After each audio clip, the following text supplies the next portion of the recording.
WWTD this week. I'm out on site at one of our finished projects, and I'm doing panoramic mode, right?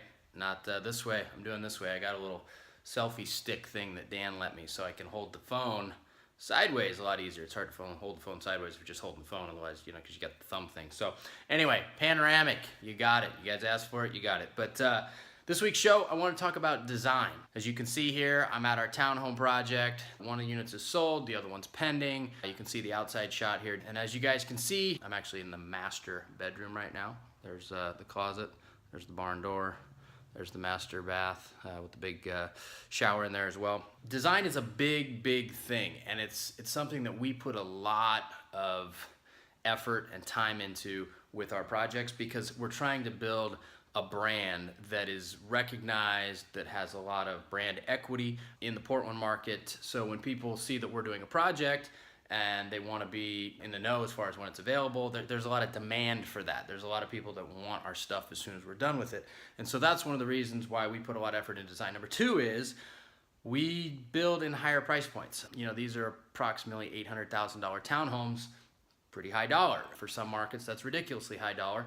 For where it is here in the Portland market, you know, it's the cheaper housing in the neighborhood, but it's still a high dollar townhome. So we have to put a lot of design effort into these, just like we would our single families that are $1 million, $2 million bucks, whatever. So basically, we're always putting a lot of effort into that, but we're also kind of keeping our finger on the pulse of what good design looks like, what people want to see, you know, what they expect. And Portland's a strange market because people here tend to be about 5 years behind the times when it comes to design. So we have to do a lot of classic stuff, and then we have to kind of gradually push the envelope with the stuff that is newer. We don't want to introduce everything that's newer because a lot of people just aren't ready for it. When we built our Street of Dreams home almost 4 years ago now, you know, we got 2 awards when a lot of other builders got like 10. You know, we didn't even get nominated for best design, but yet builders now are copying everything that we did 3.5 years ago on Pinterest and Houzz. We've been pinned like hundreds and hundreds of thousands of times. We've had more people than I can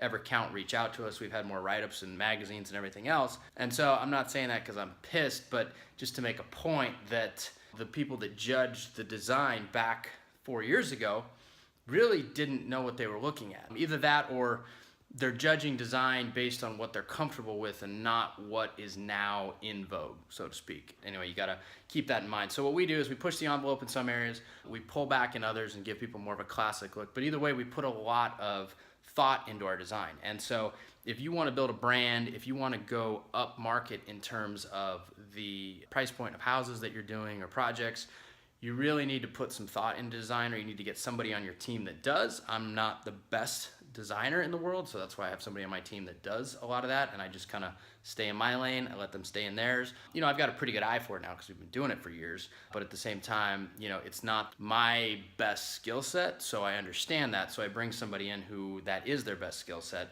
and I let them do that, and I just kind of stay out of the way. So the result is, obviously, we put together an amazing product. You can see the kitchen here. I'll show you some other shots of this particular unit that is well designed. It's not one of our like super duper ooey design projects, but it's got a lot of really great things to it that buyers love to see. We got, you know, sliding barn doors. We got a lot of wainscoting. In the kitchen, you'll see we've got an L-shaped kind of island area, and on the end of that, you know, a lot of builders would have just chopped it and not had an overhang so that you can have bar stools so you can sit up and actually eat there and have it make sense. If you cut it right at the end of the counter, you know, they can slide up, but they're gonna be leaning over like this trying to eat their breakfast or whatever. So just little stuff like that. Another shot that we can probably put in here is over the fireplace. It's pre-wired for all of your cable and your TV so that you can mount your TV above the fireplace.